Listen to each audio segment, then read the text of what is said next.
The email came at 7:03 a.m., sharp. Noah Lennox blinked at her cracked phone screen, heart skipping. She was curled on the floor of the hospital corridor, back against the wall, wearing the same hoodie she'd slept in for the past 3 nights. Her mother was still unconscious 2 floors up. The medical bill had passed 6 figures, and the hospital had already warned her, no more delays. She opened the email with trembling fingers. Inside wasn't an explanation, just one sentence. Report to Hamilton County Courthouse by 9 a.m. with valid ID, marriage contract execution pending, non-compliance voids settlement, and beneath it, the signature of J. Golding, Senior Legal Affairs, Rice Enterprises.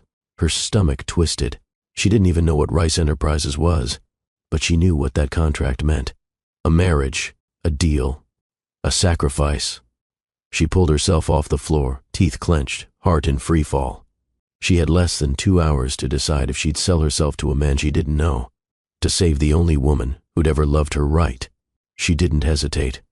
By 8:47 a.m., Noah stood at the entrance of the courthouse. The building didn't look like it belonged in real life. Polished marble floors, towering glass doors, and clerks who didn't blink when a 22-year-old woman walked in holding nothing but a phone, her ID, and the email that changed her life. "Miss Noah Lennox?" A man in a gray 3-piece suit approached, clipboard in hand. "Follow me." He didn't wait to see if she would. She followed, up the escalator, down a quiet corridor, into a small room that felt more like a board meeting than a wedding chapel. No flowers, no music, no family, just her, him, and the contract. Dorian Elias Rice didn't stand when she entered. He sat still, dark suit perfectly pressed, tie tight, posture regal, and eyes cold. As if this was a merger, as if she was a buyout. Noah paused in the doorway. She'd seen his face before, somewhere in a news article. The youngest CEO to take a tech company public, billionaire before 30, famously private, famously brilliant, famously unfeeling. He didn't even look at her. "Have a seat," the legal officer said. Noah obeyed.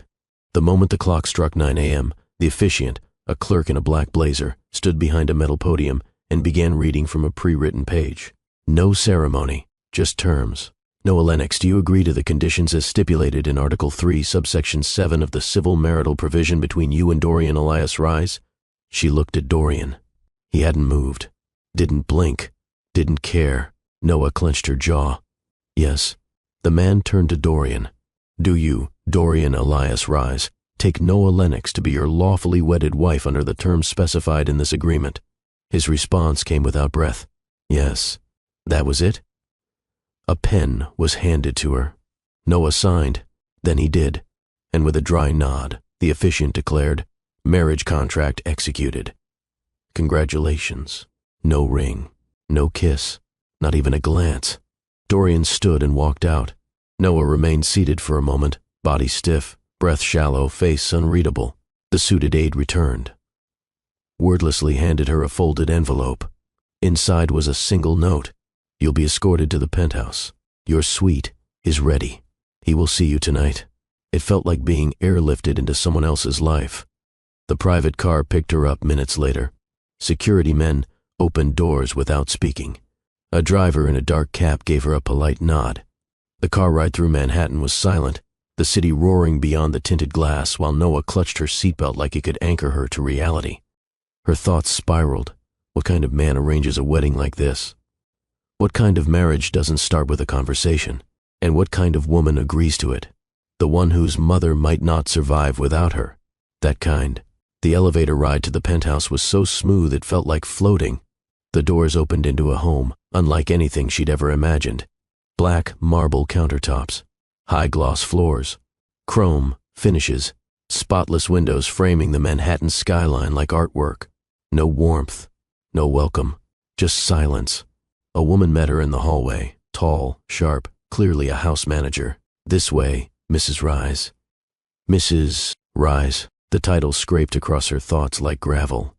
The suite she was led to was stunning, larger than her entire childhood apartment. A walk-in closet filled with designer clothes in her size. An ensuite bathroom with a rainfall shower. Gold accents on everything. Still, she felt like a guest, not a wife, definitely not a bride. By nightfall, Noah had changed into a satin robe provided by the housekeeper. She hadn't eaten. She'd sat in front of the window for hours, watching the city turn gold, then silver, then black, all while wondering if she'd just ruined her life in one swift act of desperation. At exactly 10:42 p.m., the door handle turned. She didn't move, didn't blink. Dorian stepped inside. He wasn't in a suit anymore. His tie was gone. His sleeves rolled to his elbows. The first few buttons of his dress shirt were undone. He looked human, but only barely. He paused a few steps in, scanning the room like he might be evaluating the staging of a property. Then his eyes landed on her. Noah rose slowly, her damp hair curling slightly at the ends, the robe clinging to her. "I thought you weren't coming," she said. His reply was blunt. "I debated it." She arched a brow. "Because I'm not good at this. This, marriage, people, intimacy." Noah crossed the room, stopping just before him. He didn't flinch, didn't lean in, didn't back away. "So," she said slowly, eyes locked on his, "is this the part where you enforce the rights your contract gave you?" His jaw ticked. "If I did, would you stop me?" She didn't blink. "No, but I'd make sure you never forgot it." His expression shifted, just slightly, a flicker of respect, maybe even curiosity. "You're a virgin," he murmured. "Was," she replied without shame. He exhaled. "That changes things." "No," she said, taking his hand and placing it on her waist. "It changes you." Dorian froze. Then he moved, not like a conqueror, but like a man finally giving in. His fingers tightened at her hips, and he pulled her against him with a force that was controlled but raw. His lips met hers like he was starving, like this wasn't part of the contract, like it was the first thing that ever made him feel alive. "Hey family, this is Dr. Phillips. Don't scroll just yet. Before we begin, I want to ask you a favor. If this story grips you even a little, please like this video and drop a comment. Your engagement helps more people find this story. And if this is your first time here, don't forget to subscribe by tapping the button below. Trust me, you'll want to stay till the end. We cut this down to the bare essence. No fluff, no dragging, no stalling. Just a full-force emotional story, straight to the point. Let's continue right away. There were no champagne flutes, no friends crying happy tears, no string quartet, just the soft scratching of pens and the sterile hum of an overhead vent. Noah stood beside Dorian in the middle of a private courthouse room where the walls were painted in a soulless shade of cream, the chairs were bolted to the floor, and the clerk read legal vows like a man confirming a shipment. She'd expected the discomfort.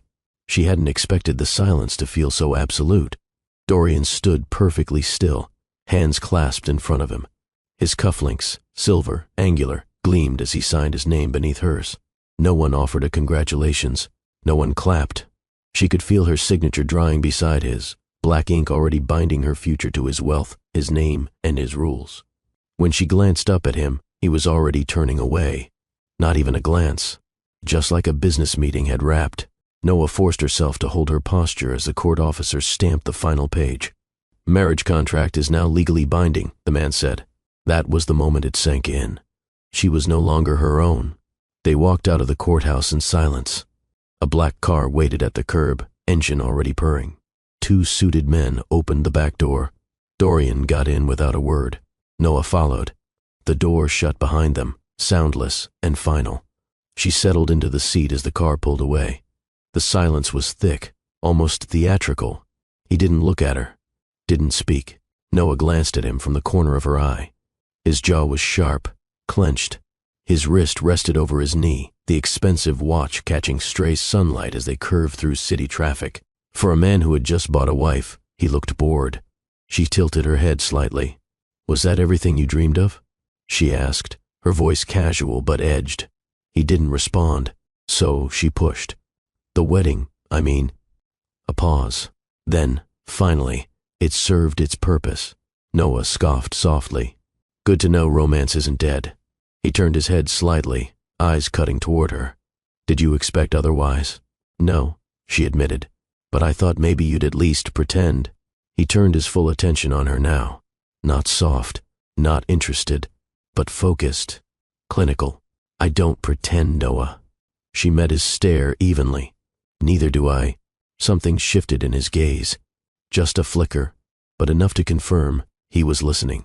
The drive ended at a private high-rise in Midtown, the kind of building with a full-time doorman, facial recognition security, and elevator access only granted to those worth more than most countries. Noah followed him out, her steps measured. They didn't speak again as the elevator rose. The car stopped at the very top. Penthouse. The doors opened into a sun-drenched living space that looked like it had been curated for an architecture magazine. Black leather furniture, minimalist lines, a glass wall revealing the full stretch of Manhattan's skyline. It was beautiful, but cold, like everything else about him. "This is your home now," said a woman with a perfect chignon and a clipboard in hand. "Your suite is through here."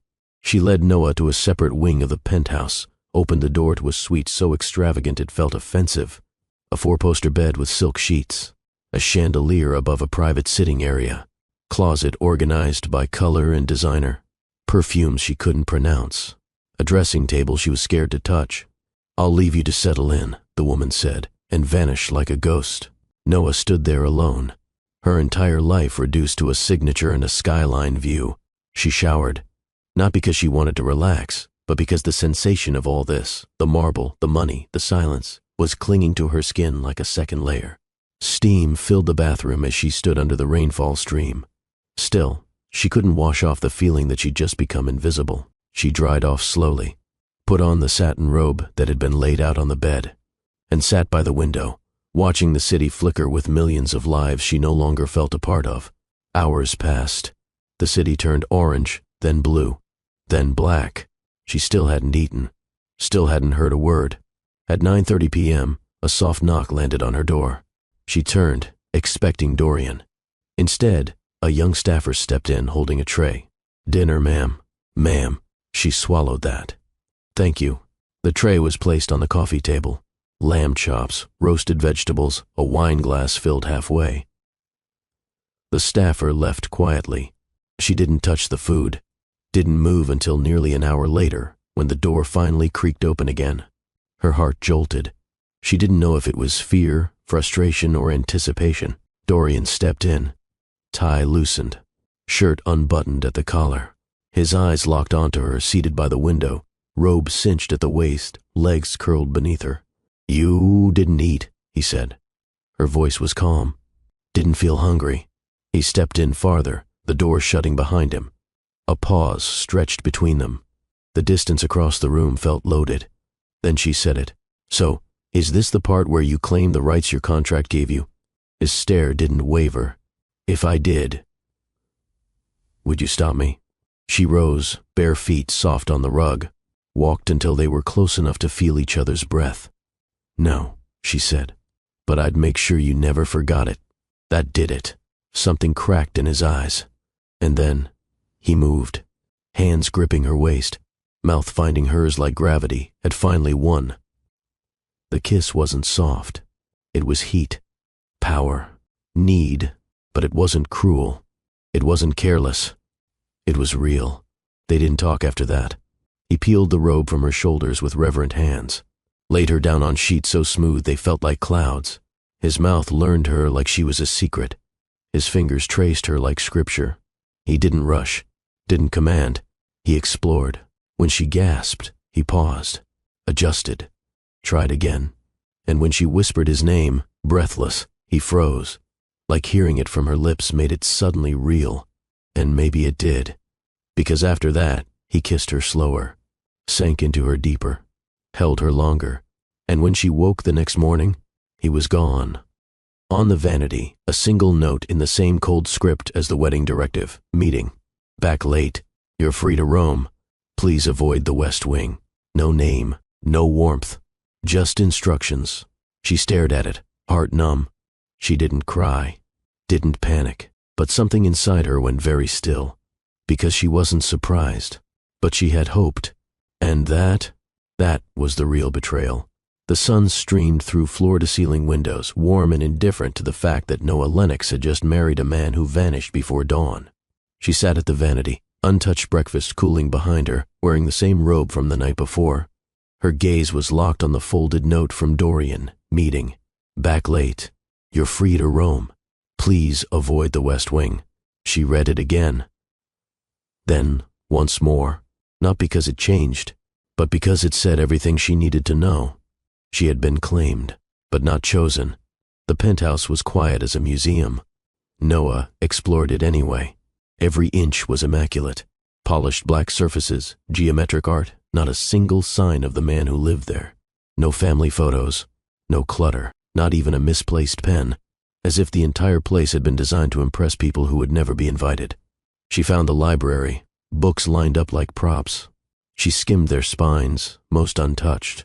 She found the rooftop garden, precise, manicured, stunning, and soulless.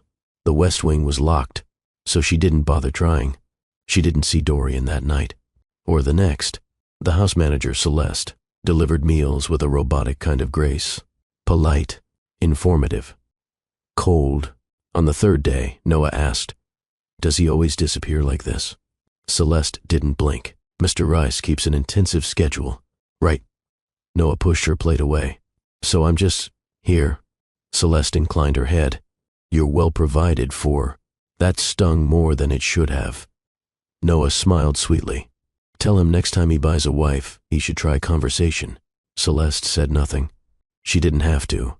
By day 4, the robe was replaced with a red silk dress that hugged Noah's hips like memory. She walked barefoot to the kitchen, poured herself fresh orange juice, and sat on the white leather stool at the marble island like she'd been doing it her entire life. Dorian didn't appear, but the security camera in the corner turned. Just slightly. She smirked. He was watching. Good. Let him see what he bought. By day 5, she stopped waiting. She began sketching again. She found a blank journal in the study, pulled a charcoal pencil from the drawer, and started to draw, not gowns like before, but armor, redesigning herself, line by line. She left her designs out on the table, on purpose, a silent message. You don't own silence anymore. That night, Dorian returned. He entered through the main hall just past 10 p.m., his steps soft but sure. No tie, shirt sleeves rolled again. His jaw shadowed in evening stubble. He looked like a man who hadn't slept much. Noah was on the rooftop, curled in one of the lounge chairs, wearing one of his shirts, oversized, unbuttoned enough to reveal smooth skin and a sliver of lace. She didn't turn when he approached, but she felt him, the weight of him in the air, the tension coiling between them. "I see you're making yourself at home," he said, voice low. "I live here," she replied. That was fast. I adjust quickly. A beat. Then his voice dropped an octave. "You've been leaving sketches on the table. Didn't know that was a crime." "It's not, just noticeable." She finally turned her head. Their eyes locked. "You didn't marry a shadow, Dorian," she said, quiet but firm. "And I'm not going to pretend I don't exist just because you're more comfortable in silence." He stepped closer. His jaw was tight. "You think you can provoke me into what? Touching you again? Owning you?" She stood slowly, letting the shirt fall just enough to show a hint more skin. "I think," she said, meeting him eye to eye, "that you're terrified of wanting someone you didn't design." The silence stretched between them like a drawstring pulled taut. Then she walked past him. Her shoulder brushed his chest, deliberate, slow, unbothered. He didn't move, didn't stop her, but his eyes followed. He came to her room that night, didn't knock, didn't speak. But when she opened the door, he didn't look like the man who had signed a contract. He looked like the man who had just realized what he'd traded power for. His mouth crushed hers. Urgent, needy, not like the first time. This was different. He didn't lead. He followed. Let her push him back, hands tugging his shirt up, her mouth biting down on his shoulder.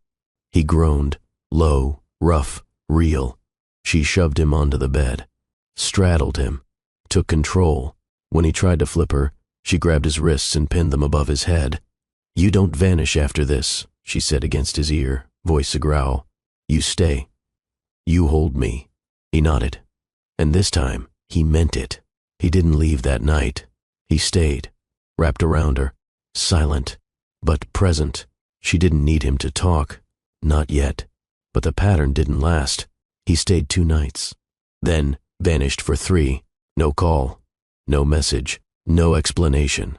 By the 4th morning, Noah was done. She packed a small leather bag, left all the designer clothes hanging, took only her journal, her old denim jacket, and a prepaid phone. No note, no farewell, just absence. She didn't cry, didn't rage. She just walked. Out of the penthouse. Out of the building. Out of the shell she had tried to fill with hope.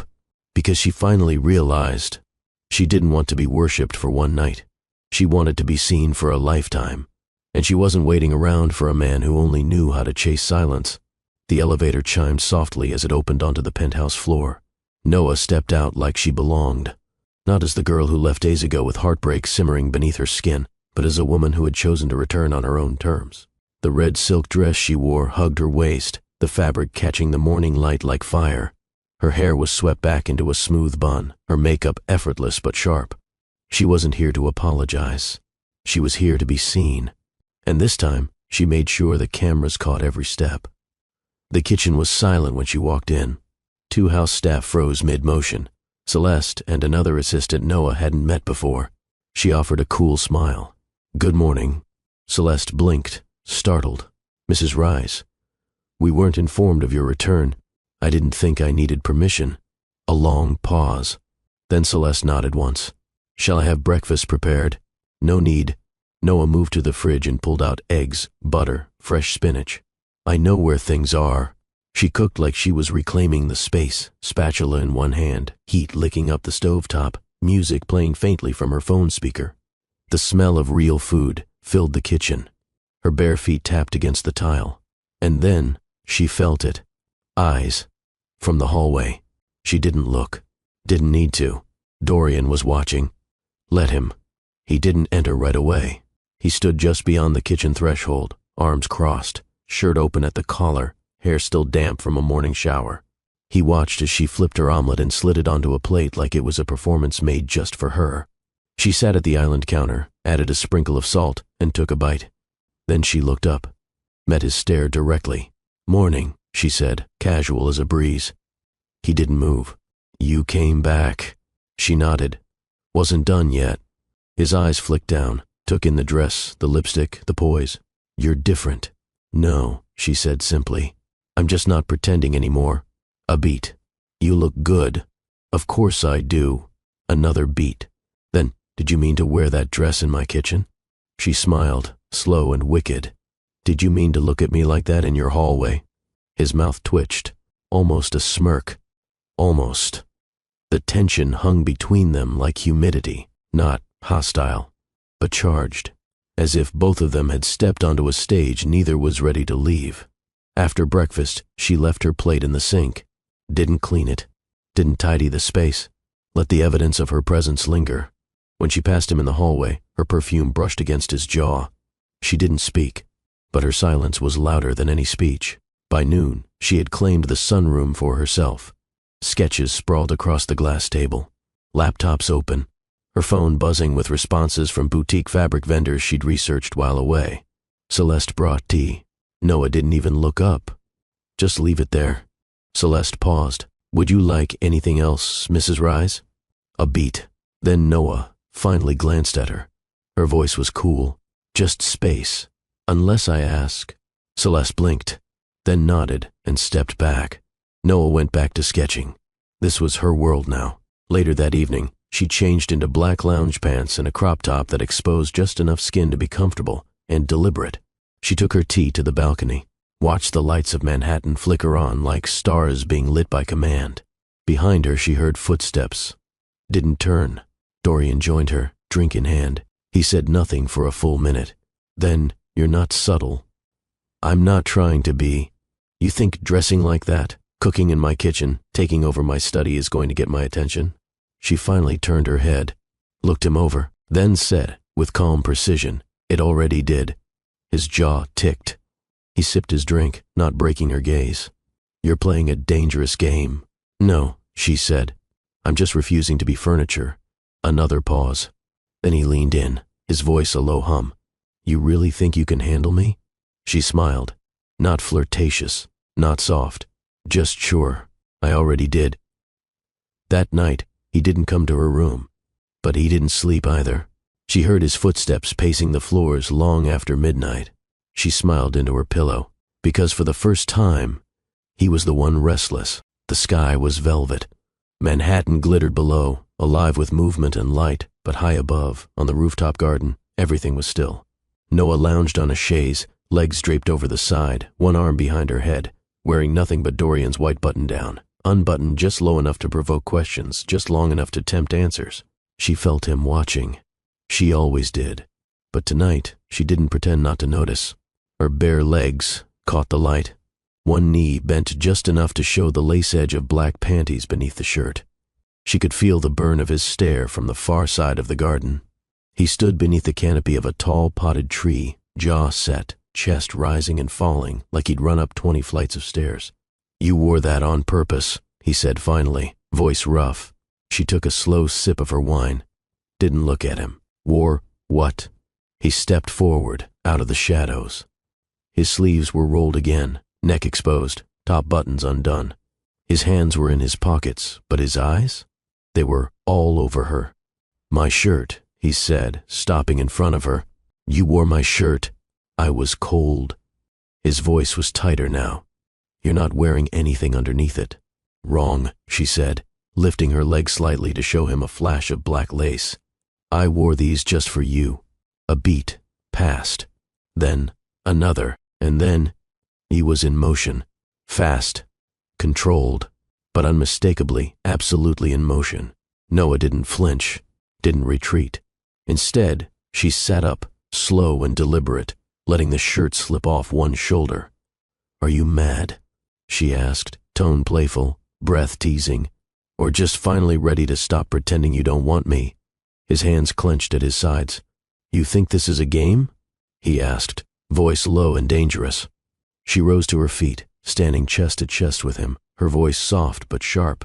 "No, I think this is your breaking point."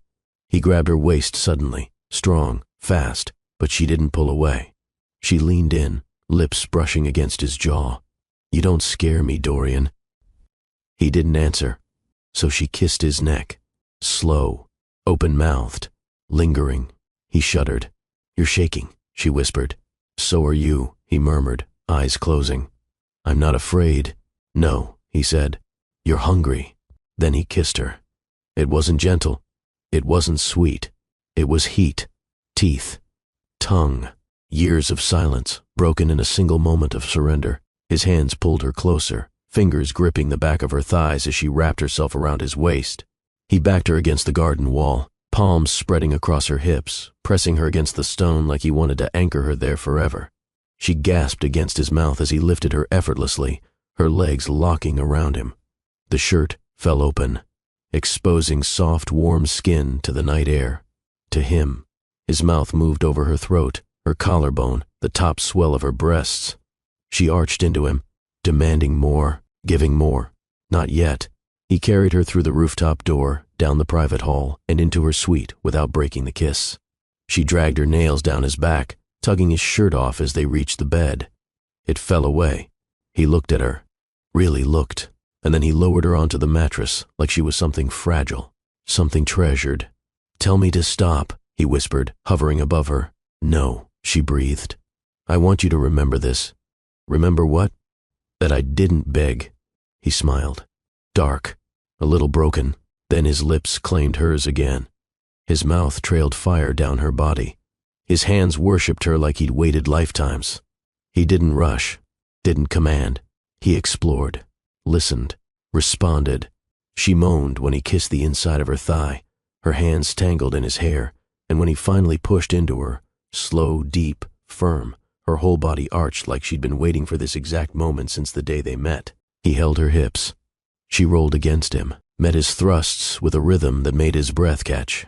And when she flipped him, took the lead, he let her, gladly. His hands stayed on her thighs, his eyes never breaking from hers as she rode him slow, deep, deliberate. "You don't vanish after this," she said, panting. His voice was hoarse. "I won't. You stay. You hold me. I will." Her body trembled. His did too. And together, they shattered. After, he didn't run, didn't hide. He laid there, arms around her, lips brushing her shoulder, heartbeat steadying against hers. Noah closed her eyes. For the first time since the wedding, she slept peacefully. And he stayed. By the third morning, the warmth in the bed had faded. Again. The spot where he slept, gone cold. No message, no trace, No explanation. Noah lay still, staring at the ceiling. The memory of his voice still echoed between her thighs. The way he held her, kissed her, the way he whispered promises between breaths.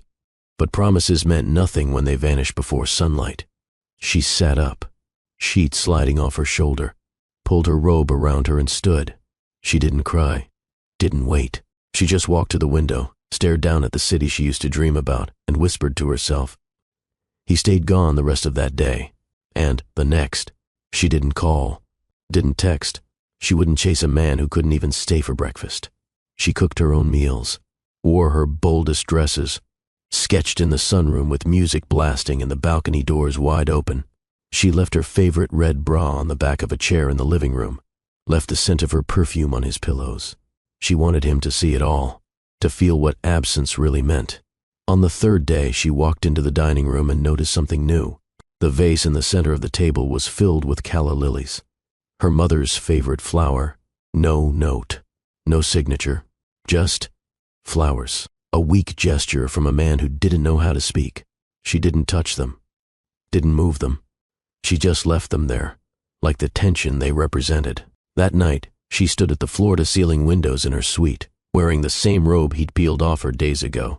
She whispered to her reflection, "You can't keep building palaces with a man who only knows how to disappear." Then she turned, walked to the closet, and began packing. She didn't take much, just what she came with. Her journal, 2 changes of clothes, her savings card. She slid her old denim jacket over her shoulders, stared at the room one last time, and left. No message, no dramatic scene, just an empty suite and a front door left unlocked. She didn't need him to find a note. She needed him to feel the lack of her. She didn't go far. A friend from design school offered her a couch in Harlem. Noah accepted with a nod and a tired smile. The apartment was small, loud, a bit messy, and exactly what she needed. There, she laughed again, breathed again, created again, and with each hour away from Dorian, the heaviness inside her started to dissolve. Her friend handed her a sketch pad. "You've got your edge back." Noah smiled. Not a sad smile, not a tired one, a real one. Maybe I was never meant to be somebody's transaction. Her friend grinned. "Girl, you were always meant to be the whole damn brand."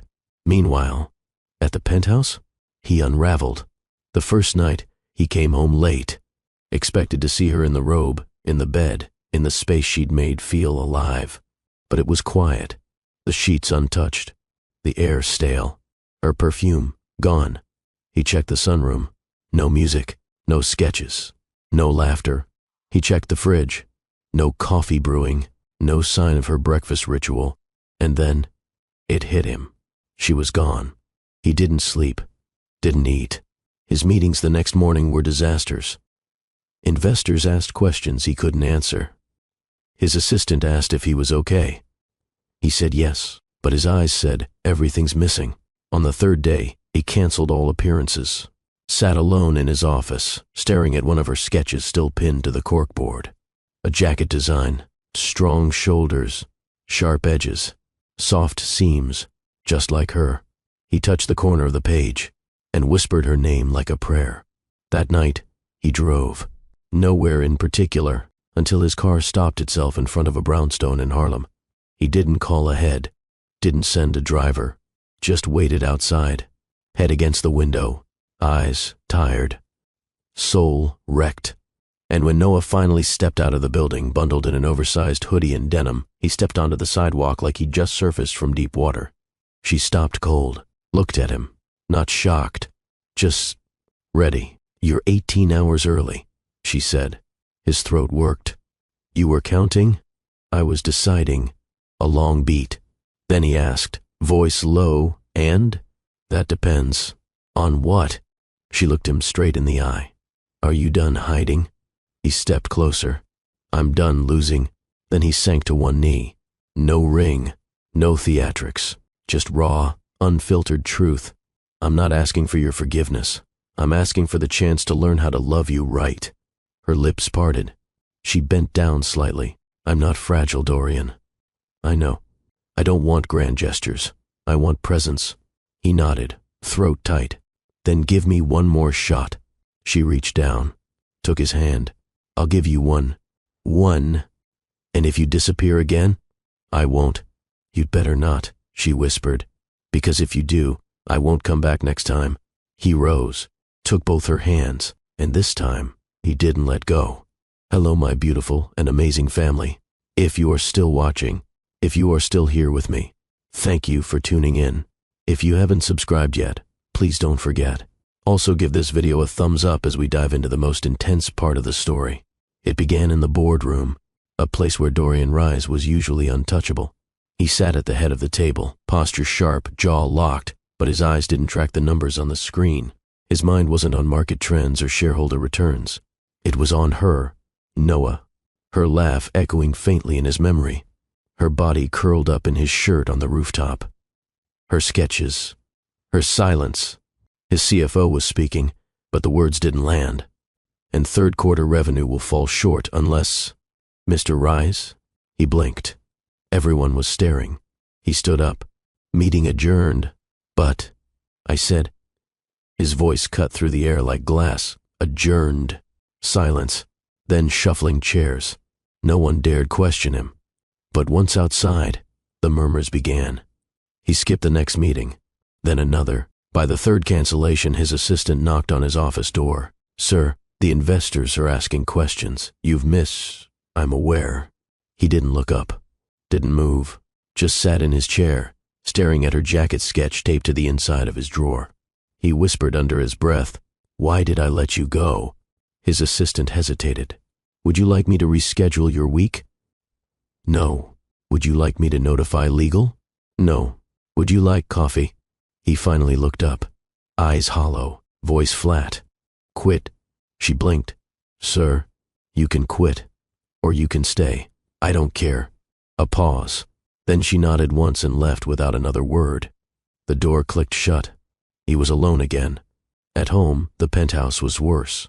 Quiet, sterile, lifeless. He wandered from room to room, her scent fading. No music playing, no laughter, no mess. Just the empty bed, the unused balcony, the calla lilies now wilted on the table. By the third day, he stopped shaving. By the fourth, he stopped speaking to anyone at all.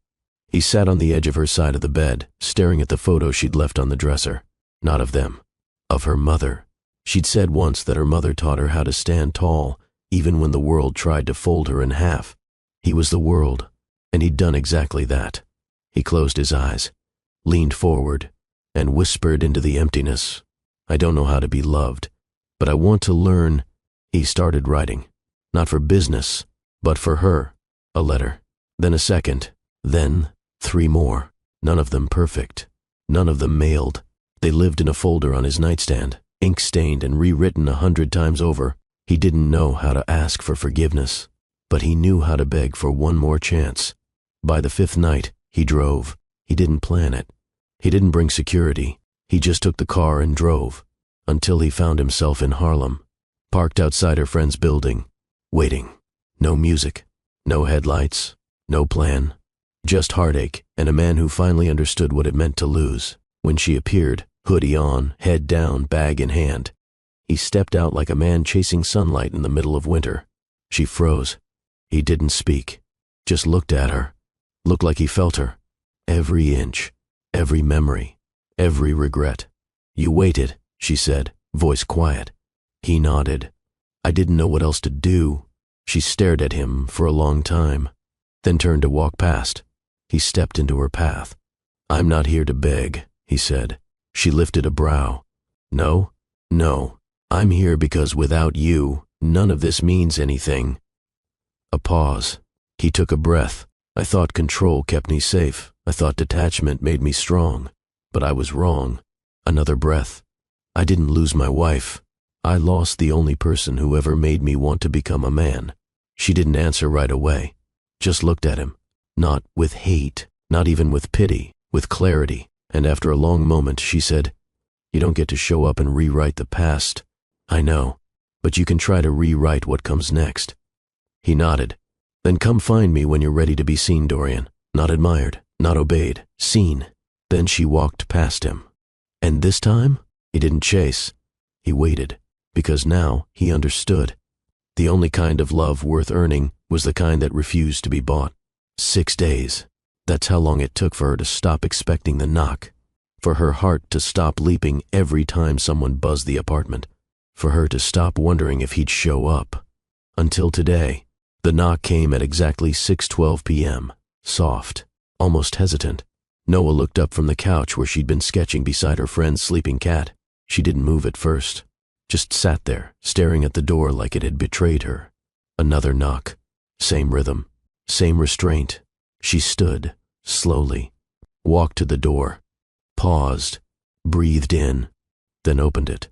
He stood there in a black hoodie, jeans, no security, no entourage. Just Dorian, eyes darker than she remembered, hair slightly messier, jaw covered in stubble. He looked exhausted and human. Noah said nothing. She leaned on the doorframe, arms crossed over her chest. He met her gaze, didn't look away. "I didn't bring flowers," he said, voice quiet. "Good. I didn't bring apologies either, not the kind you deserve anyway." She raised a brow. "Then what did you bring?" He exhaled. Clarity. A pause. She didn't fill it, so he continued. "I've had everything. Money, power, control. None of it made me feel anything. Not until you." Still, she didn't respond. "I kept disappearing because I thought love was a trap, that if I let someone close, they'd hollow me out." He stepped closer. "But you didn't hollow me out, Noah. You woke me up." Her fingers twitched against her arm. "I didn't want to fix you," she said, tone firm. "I know. I just wanted honesty. You'll have it, all of it." Another beat passed. Then she asked, softly, "Why now?" His answer was immediate. "Because 6 days without you felt longer than the last 6 years of my life." He reached into his pocket, pulled out a folded piece of paper, offered it to her. She hesitated, then took it, unfolded it. Read. It wasn't poetry. It wasn't polished. It was raw handwriting and ink blotches and crossed out lines. It was a list. All the things he remembered about her. You like cinnamon in your coffee. You hum when you sketch. You leave your shoes by the door but your earrings everywhere. You talk to your mother's picture like she's still here. You flinch when someone leaves without saying goodbye. You wear red when you want to be seen. You wore red for me, and I disappeared anyway. Her throat tightened. He watched her, carefully. "I don't want to be the man who leaves anymore." A long silence. Then she folded the paper slowly and slipped it into her pocket. "You're 18 hours early." He blinked. "You were counting?" "I was deciding." He stepped closer. "And?" "That depends." "On what?" She looked him dead in the eye. "Are you here to love me, or just win me?" "I'm here to learn you, and what if I say no? Then I'll still be here tomorrow." She stared at him for a long moment, then stepped outside, pulling the door closed behind her. She didn't invite him in. She didn't kiss him. But she didn't walk away either. Instead, she walked beside him, down the stairs, onto the street, like they had something to build. From the ground, they ended up walking 6 blocks without speaking. At a street vendor, she bought them roasted peanuts. He paid in cash. They ate in silence, comfortable, unhurried. By the time they reached the old park at the end of the block, dusk had turned the sky to gold. Noah stopped at a bench, sat. Dorian followed. She looked over at him, finally asked, "Why me?" He didn't hesitate. "Because you're the only thing I've ever wanted that I didn't create." That landed. She turned her head, met his gaze. "You have one shot, Dorian." He nodded. "I know. One." "Understood. No conditions, no contracts, no disappearing." "I stay." She studied him, then bent low, eyes locked to his. "Don't make me regret it." He swallowed. "I won't." Held out her hand. He took it. And this time, she didn't let go either. The door to the penthouse clicked open. But this time, Noah didn't hesitate before walking through. She wasn't a guest. She wasn't someone bought. She wasn't waiting to be claimed. She was here because she chose to be. And Dorian? He followed behind her, not leading, not commanding, just present. A man who'd finally realized power meant nothing without purpose. The space hadn't changed, but something in the air had. She walked straight to the dining table, dropped her purse onto it, and said clearly, "If I stay here, things change." Dorian stood at the edge of the room, watching her like a man watching his future take shape. "I don't want a wife in a glass case," she continued. "I want a life, and if I don't feel like I have one here, I'll leave again. No drama. Just truth." He nodded slowly. "Then build it. This space is yours too." Her eyes didn't soften. "Not yet. You don't touch me unless I invite it. I won't. You don't control what I wear, who I talk to, or how I work. I wouldn't dare. You listen when I speak. You don't wait for me to finish so you can have your say. You hear me? I want to." A pause. Then she took a breath. "And if we ever make love again, it'll be because I want you, not because the contract says I belong in your bed." He stepped forward, slowly, gently, his voice low. "Noah, everything about you is a choice." She tilted her head. "Then show me. Don't say it." He did. He joined her for dinner that night, not across the table, beside her. She served the food, homemade, spicy, real. He tried every dish, asked questions, listened when she talked about flavors she remembered from childhood, stories of burnt rice and second tries, how her mom taught her that food was never just food, it was love. He didn't check his phone once, didn't look at the time. Later, they sat in the living room, her sketch pad in her lap, his hand wrapped around a glass of scotch. She flipped a page, showed him a design. "Tell me what you see." He looked carefully. A jacket, strong lines, asymmetrical shoulders, soft on the inside. Her brow lifted. "Go on." He smiled. "Looks like armor that's safe to take off." She blinked. And then she smiled too. They didn't touch that night. He slept in his room. She slept in hers. But the air between them? Charged, not with avoidance, with patience and promise. The next morning, he brought her tea. Didn't wake her, just left it on her nightstand with a small folded note. "I'll be in the study if you want to talk." No pressure, just presence. She read it before her eyes were fully open, and smiled into her pillow. They worked side by side that day. Her sketching, him responding to emails and restructuring internal policy memos for his company's philanthropic branch. She caught him reading one of her fashion books. He didn't pretend to understand everything, but he asked. That mattered more. By the third evening, it was her who walked into his room. Hair loose, wearing an oversized t-shirt and socks. No makeup, no announcement. She just stood in the doorway until he looked up. He froze, waited. She crossed the floor slowly, stopped in front of him, and crawled onto the bed, on top of the covers, straddling him, knees pressed to his hips. He didn't reach for her, didn't move a muscle. She cupped his jaw. "I lead this time." He nodded. Silent, open. And when she kissed him, it was slow, deliberate, soft at first, then deeper, more certain. Her hands explored his chest, then slid up to his shoulders. She didn't rush, didn't dominate. She guided. He groaned softly into her mouth, letting her take her time. When she whispered, "Touch me," he obeyed, carefully, attentively, his palms learning her again like a map he wanted to memorize. They undressed each other in pauses, in glances, in trust. When he was beneath her, he reached up and gently brushed her hair from her face. "You're beautiful when you're angry," he whispered. She smiled. "I'm not angry. No, I'm in control." He pulled her down, forehead to forehead. "Then I'm exactly where I want to be." They made love like it was a conversation, a back and forth of lips, hands, gasps, and trust.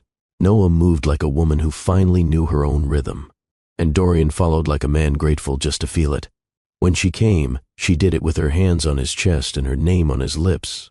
When he followed, he wrapped his arms around her and whispered, "Thank you." Not because she gave him her body, but because she gave him a chance.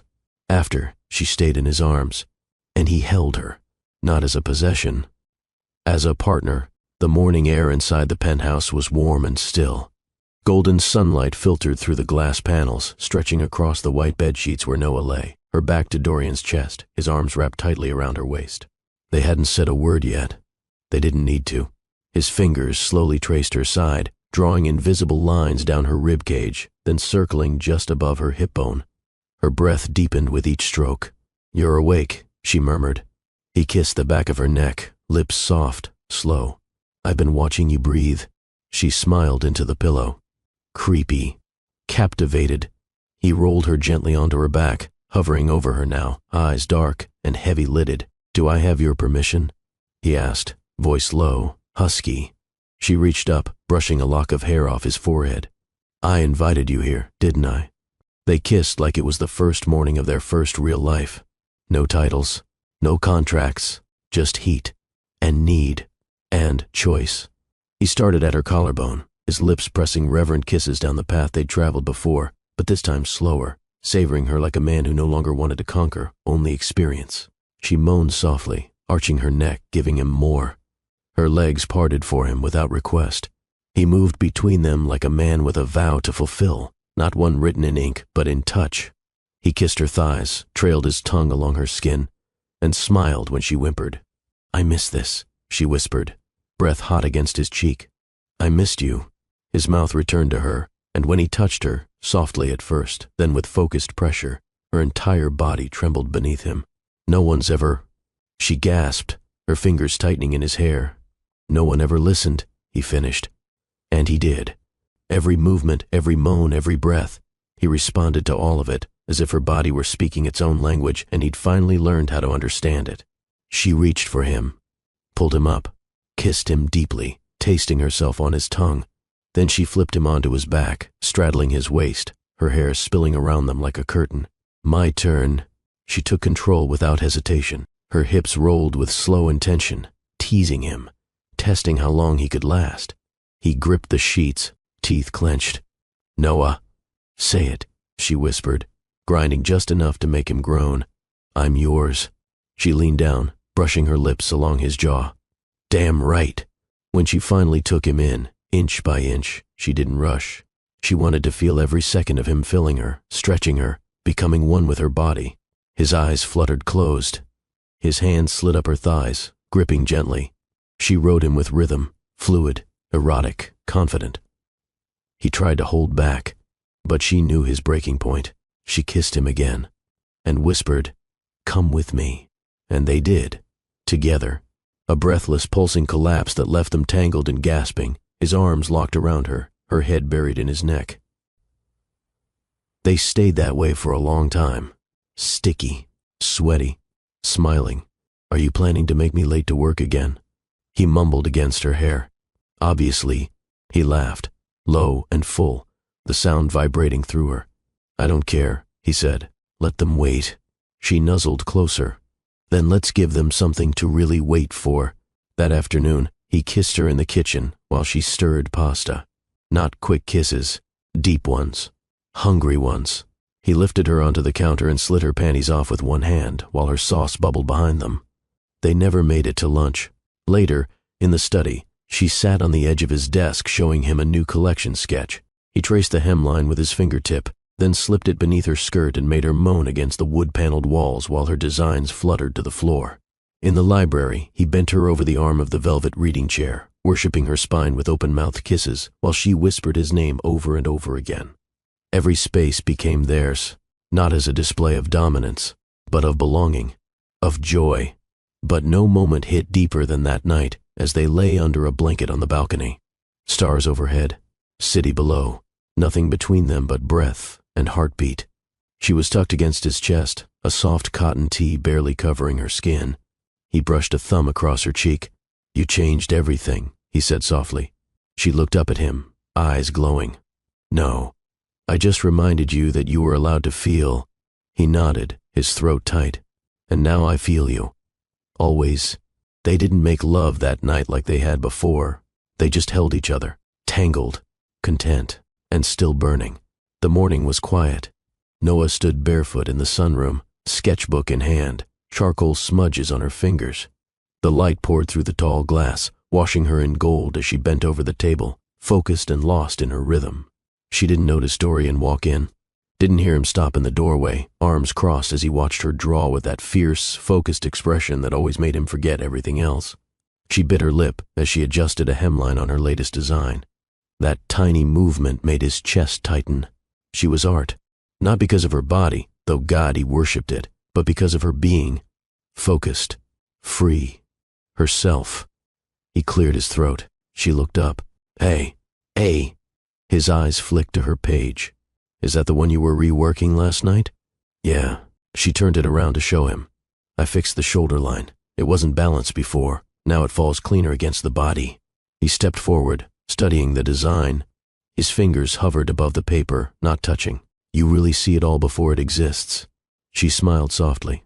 That's the only way it exists. He stared at her, and then said, Put on something nice. She blinked. Why? Because you're coming with me. 30 minutes later, she was dressed in a black wrap dress and heels that made her legs look like poetry. Hair pulled into a soft knot. Gold hoops in her ears. Dorian wore a dark gray suit with the collar slightly open, no tie. He drove. Didn't say much. Just held her hand the entire ride. The car pulled up in front of a narrow building nestled between two boutiques in Soho. The windows were tall, clean. The door was glass and black iron. The sign above was blank. Noah stepped out, confused. He led her to the door, used a key, opened it, led her inside. The space was bright, empty, wooden floors, sunlight streaming in from a skylight above, minimalist lighting, exposed brick walls, and at the far end, a clean white wall with soft gold lettering already painted near the top. Lennox, Atelier. Noah froze. Her heart slammed into her ribs. She turned to him. What is this? He stepped behind her, hands sliding gently to her waist. It's yours. She spun around. Dorian. I bought the lease, paid 6 months in advance, renovated the plumbing, secured the business permit under your name, registered the brand. You'll need to hire your own team. But the space, the light, the name. His eyes softened. They're already waiting. She stared at him, stunned. He smiled. You didn't think I was going to let all that talent waste away on sketchbooks, did you? Her throat tightened. This isn't a gift. No, it's more than that. He nodded. It's belief. Tears touched the edges of her lashes. She tried to blink them back, failed. I don't have the words. He stepped close, cupping her face. Then just start building, and let the world find the words in your work. They walked the space together, hand in hand.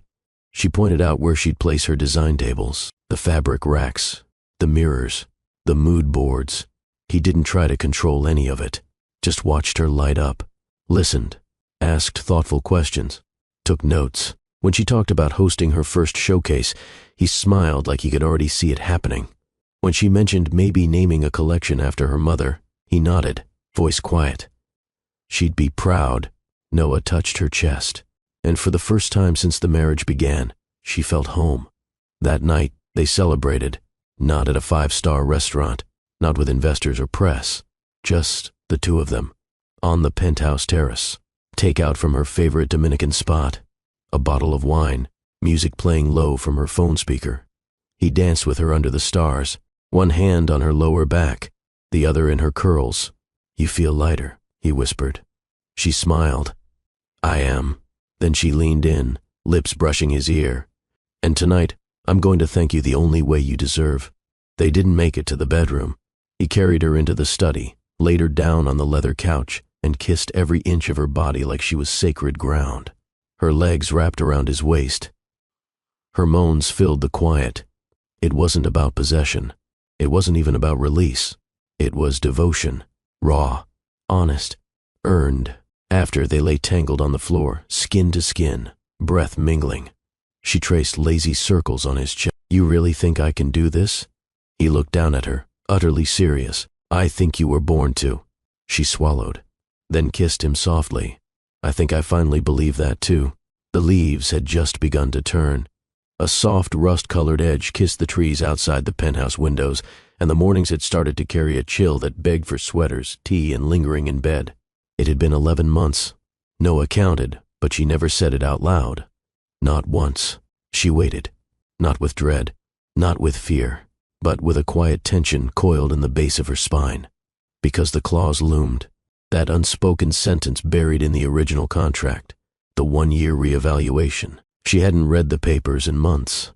They were tucked in the back of her closet in a leather folder she hadn't opened since the day she packed her old bag and walked out. Now, she lived with him. Loved with him. And yet, Part of her still waited for the floor to shift. He hadn't brought it up. Not once. Not even when they had dinner with partners. Not when they walked past the courthouse where they'd signed it all into place. Not even when they slow danced in the kitchen to a song from a playlist she didn't know he'd made just for her. But still, it lingered, like fog at the edge of a clear sky. The afternoon sun poured into the penthouse as she sat on the terrace, sketching a new set of designs. A capsule line for women who'd lost everything and built something new. Every piece had a name. Resilience. Voice. Unbroken. Begin. Dorian came out with 2 mugs of tea, set hers down, sat beside her, watched the wind pull gently at the curls escaping her bun. She didn't speak, neither did he, until he reached into his blazer and placed a small velvet box on her sketch pad. Her pencil froze. She looked at it, then him. "What is this?" she asked, voice low. "Something overdue. No contracts? No. No stipulations? None." She picked it up slowly, opened it. Inside was a platinum ring. Simple, clean, elegant, no diamonds, no excess, just meaning. Beside it, folded neatly in the box, was a tiny slip of paper, handwritten. This time, no deals, just devotion. Her breath caught. She stared at the note. At the ring, then at him. "I don't understand," she whispered. He took her hand, brought it to his chest. "I don't want to renew anything. I don't want to revise terms. I want to let go of every rule I thought would keep me safe." He paused, then said, "I want to love you without a deadline. I want to stay, not because I promised, but because I can't imagine not waking up beside you every day." Her throat tightened. "Noah," he said, "I love you, not because I married you, but because you became the first place I ever felt like I belonged." Tears threatened, hot and sudden. She looked away. "You should have told me sooner. I didn't know how." "And now?" He touched her face gently. "Now I'm not asking for an answer. I'm offering mine." She opened her palm, picked up the ring, slid it onto her finger, slowly, deliberately, then leaned forward, pressed her lips to his. Soft, slow, steady. When they pulled apart, she whispered against his lips, "Then this time, we start on my terms." They made love that night like it was a promise. Not rushed, not wild, but sacred. Clothes fell away in silence. Bodies came together like gravity had waited for permission. He held her like she was his reason to breathe. She whispered his name like it was the only language she remembered. They moved slow, deep, locked in eye contact that said everything. And when they reached the edge together, shuddering, clinging, trembling, there was no more fear, no more contracts, only love. And choice. Later, they lay tangled under the sheets, limbs wrapped, breath mingling. Outside, the city pulsed quietly below them. Inside, there was stillness. Peace. "Noah? Do you believe in fate?" She looked up at him. "No." He smiled faintly. "Me neither." Then she kissed his chest and whispered, "But I believe in us." The mornings looked different now. There was no tension when Noah woke, no wondering whether he'd still be there. Dorian was always there now, curled around her, or already in the kitchen, brewing coffee and humming off-key to a playlist she'd built just for mornings like this. Warm, unhurried, filled with sun and scent and silence that felt good. She padded out one morning in his old t-shirt, her hair wild, her body sore in all the best ways. He looked up from the espresso machine, eyes lighting up. "Muffin? You made muffins?" He held one up. "Baked them myself." She blinked. "You? Dorian Rise, billionaire non-baker, made breakfast?" "I YouTubed it." "You what?" "Turns out," he said, placing the muffin gently on a plate, "I'm a man of many talents." She walked over, grabbed the plate, and kissed him slow. "You're a man in love." That too. The rhythm of their life became soft and sure. Noah worked at her new studio most days, her staff growing, her vision sharpening. She hosted fittings for women who thought their bodies were too different, too bruised, too unworthy. They left with clothes tailored to their spirits. Dorian sometimes stopped by, quietly, respectfully. He'd bring her favorite snacks, or quietly sit in the back of the room while she measured seams and pinned fabric. He didn't interfere. He supported, watched her build something real from what once felt like nothing. At home, their nights were sacred. Sometimes it was slow dancing in the kitchen, bare feet, half-full wine glasses and mouths pressed together between sips. Other times, it was wild kisses against hallway walls, his hands on her hips, her laugh echoing down the marble stairs. One night, they made love on the piano bench. It started with her showing him a melody she wrote, ended with his hands under her dress, her lips parting against his neck, and her gasp swallowed by music that never quite got finished. They visited her mother's grave together in the fall. Dorian held her hand the entire time. He never said anything, just stood with her, letting her speak to the woman she missed every day. When she cried, he didn't fix it. He just held her. That was enough. One evening, while sorting through old photos, Noah found a picture of herself, age 16, standing next to a mannequin wearing one of her earliest designs. She was smiling, hopeful, naive maybe, but fierce. She showed it to Dorian. He stared at the picture for a long time, then said, "That's the girl I married." She arched a brow. "Really? You mean the girl you forced into a contract?" "No," he said. "The girl who made me earn her." She leaned in, voice soft. "And the man you became is worth every step." He started therapy. His idea. Quietly at first. 1 session a week. She never pushed, never pried, but she noticed the difference. His tone, his touch, the way he started opening up about his past. He told her about his childhood, the loneliness, the pressure, the silence that taught him to armor up before he could even speak clearly. And she listened. No fixing, just presence. They hosted their first fundraiser together, a fashion and tech collab for at-risk youth. She designed the show. He funded the grants. They didn't pose for cameras. They posed for the girls she mentored. And when one of them hugged her after the show and said, "You made me feel seen," Dorian looked away, because his throat was too tight to speak. Later that night, he kissed every inch of her body like a man worshipping a home he never thought he'd have. Not rushed, not frantic, just reverent, grateful, whole. They no longer slept in separate rooms, their clothes mixed in drawers.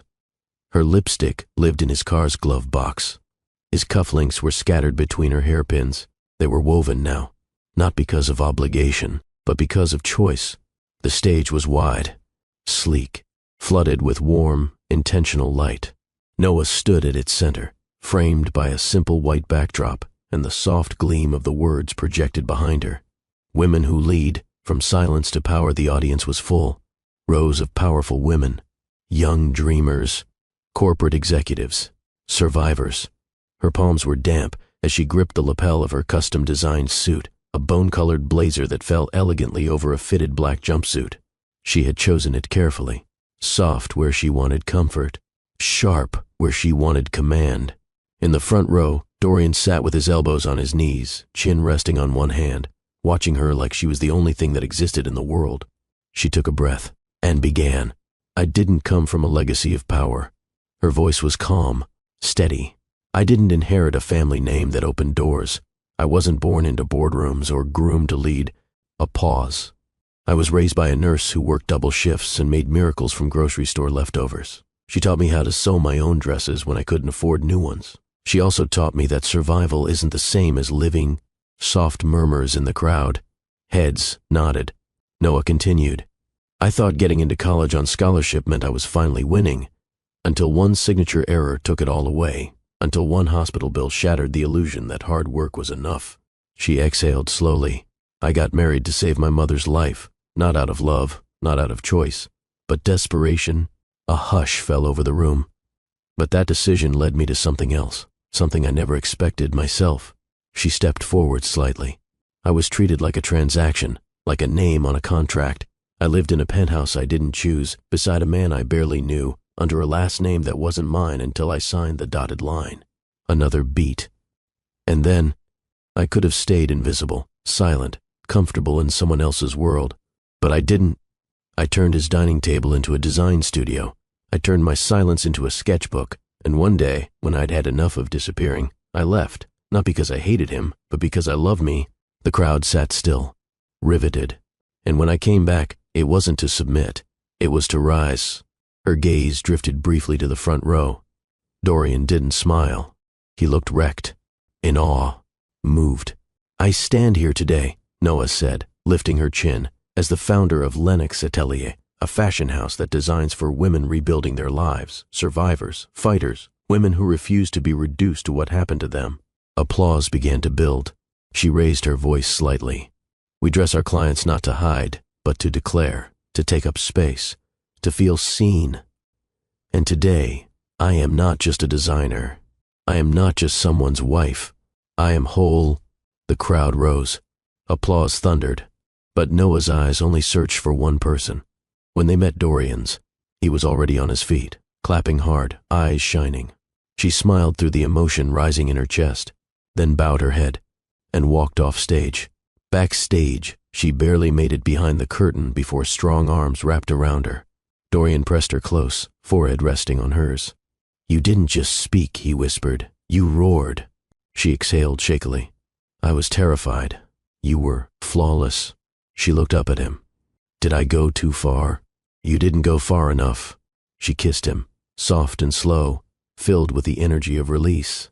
He tasted like pride, like safety, like home.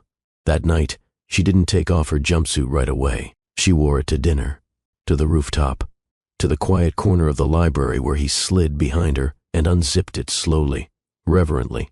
"You stood on that stage," he whispered, and all I could think was, "That's who I married." She turned in his arms. "No.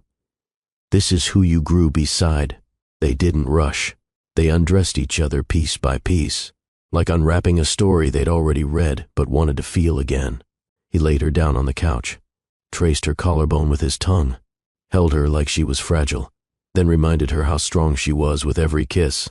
When he slid into her, she gasped, not because it was new, but because it still mattered. Every time. Later, tangled in a throw blanket, they watched her speech replay online. It had already gone viral. Comments poured in, women around the world thanking her for her honesty, sharing their own stories, sisters, daughters, wives, all saying, "Me too." She looked at the screen, then at him, then whispered, "You gave me the room." He shook his head. "You built the door." The sun was sinking over Manhattan. From the penthouse terrace, the sky looked like it had been dipped in fire, molten orange, soft pinks, deepening shades of indigo stretching far beyond the skyline. Noah stood by the edge of the railing, her arms folded over her chest, sipping from a glass of wine. Barefoot, thoughtful, wrapped in a light cardigan in the silence of the hour, Dorian stepped out behind her. No words, just the sound of the sliding door and the shift of his weight as he moved to her side. She didn't look at him, just asked, "Do you remember what tonight is?" He smiled faintly. "I remember everything." She finally turned. "You didn't need to plan anything." "I didn't." He held up a simple black box. "No rings, no pressure. Just one last thing I want to give you." She raised a brow, curious. He opened it. Inside wasn't jewelry. It was a folded page, the original marriage contract. Torn clean down the center, burned at the edges. She blinked. "I thought you shredded it." "I wanted to keep it," he said softly, as a reminder of where we started. She swallowed. "And now, and I don't need reminders anymore." He handed her the paper. She took it, stared at it, felt everything that moment represented: control, pain, necessity, shame, and let it pass. Then, without hesitation, she walked over to the fire pit, lit the torn page, and watched the ashes rise. They sat together in silence, cross-legged on a throw blanket under the soft glow of the terrace lights. He poured her another glass of wine. She leaned her head on his shoulder. "I never imagined this," she said quietly. "This? Peace." He kissed her hair. "You built it?" "No," she whispered. "We did." A beat of silence passed. Then she reached into her cardigan, pocket, and pulled out a small slip of paper. Folded once. He raised an eyebrow. She handed it to him. He unfolded it. His eyes scanned the handwriting. It was a vow, one she'd written herself. "I don't promise to be perfect. I don't promise to never argue or cry or lose myself again. But I promise to come back, to stay soft when the world tries to harden me, to hold you without holding you back, and to choose you On the hard days, on the quiet ones, when love feels easy, and especially when it doesn't. He looked up, eyes glassy. No prenup, she whispered. But I thought this might count as something more permanent. He set the paper down, took her face in his hands, and kissed her like she was the answer to every question he'd ever been afraid to ask. Later that night, they lay in bed, naked, tangled, not out of passion but peace. Their limbs wrapped like ivy, their breath sinking without trying. You okay? He whispered. Yeah. Happy? She looked up at him, grinned. Let's just say if this is the last chapter, I'm glad I didn't put the book down too early. He laughed, soft, real, deep in his chest. And then she reached up, took his hand, placed it over her heart, and said, now hold this like it's yours. He did. They made love again, slow, unrushed, full of pauses and gasps and knowing looks. There was no rush to finish, no need to prove anything. It was about presence, the brush of lips, the press of bodies, the slow rocking rhythm of two people who had nothing left to hide. When she came, she cried, not from pain, from fullness, from release, from the feeling of being held. When he followed, it was with her name on his lips and his forehead pressed to hers. And when it was over, they didn't speak, didn't move, just breathed, together. Morning found them still wrapped in each other, sheets tangled, curtains open, the light warm and unbothered. Dorian stirred first, pressed a kiss to her shoulder. Noah sighed softly, eyes still closed, then whispered, don't leave. He smiled. I don't even know how anymore. Downstairs, her sketchbook waited. His laptop sat unopened. Their lives would resume, calls, meetings, fittings, deadlines, but not yet. Because this moment, this quiet, this was the vow. No ink, no contract, no signatures, just skin, breath, love. And just like that, the woman once sold into silence became the author of her own story. Noah didn't just find love, she rebuilt it. On her terms, in her time, without permission. What started as a cold transaction became the warmest kind of home. A home filled with passion, partnership, growth, and eventually the softest miracle of all. 9 months after that final vow beneath the fire-streaked sky, Noah gave birth to a daughter. A baby girl with her mother's eyes and her father's quiet strength. They named her Amara, which means grace born from struggle. And when Dorian held her for the first time, tears slid down his face, not out of fear this time, but from awe, because he finally understood what legacy really meant. It wasn't money. It wasn't power. It was love that lasts beyond the body. A love taught, lived, and passed down. Now, if you felt something in this story, if Noah's strength, or Dorian's change, or their daughter's beautiful beginning touched something in you, please take a second to do something that makes a huge difference, like this video. It tells the algorithm that stories like this matter. Comment below. Tell us what part shook you, what moment healed you, or what line stayed in your chest. And if you haven't already, subscribe to Love and Twilights, because this is just the beginning. We don't just tell stories here. We witness transformations. We craft tales that remind you, you are allowed to start over. You are worthy of love that sees you, truly sees you, and stays.